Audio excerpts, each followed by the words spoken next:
They say hindsight is 2020. Now that the year 2020 is over, Albany Chief Eric Hawkins says he's coming into the new year with a bit of frustration. It's frustrating in the sense that it can be seen as if there's not a lot of progress that has been made. Following a year of social unrest and impending police reform, Chief Hawkins is working to send a message not only to his officers, but to Albany residents. I have to send a message in this department. This city has to send a message that there's conduct that's just unacceptable. Conduct like this. Bro, they're the worst race.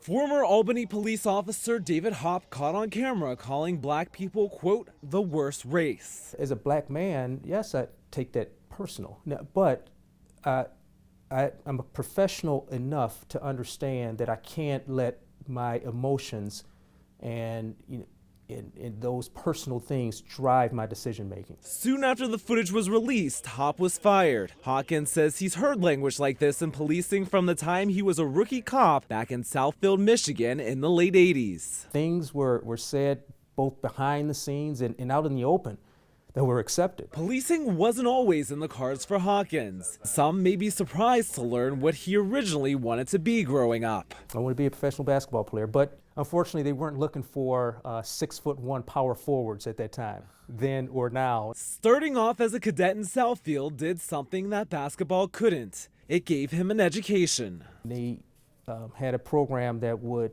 pay for the college, unlimited tuition, unlimited books for as many classes as the cadets wanted to take. Now, as a police chief, the slurs and inappropriate behavior that he's seen and heard rising through the ranks won't be tolerated. When that message is being sent, the needle really does start to move.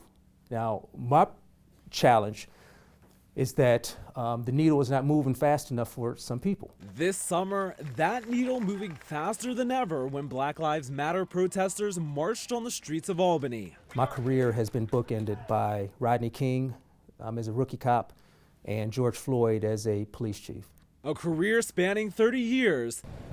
The chief says for those on the outside, it may seem like little has changed. The same frustrations and comments that we were hearing from the black community after Rodney King 30 years ago are almost exactly the same sorts of frustrations and comments that we're hearing today. But on the inside, he says he's working as fast as he can to pave the road for a new generation. Newburgh. Is that right? Okay, so coming to the capital city now, huh? Like Albany's first black police chief, John Dale, did for him.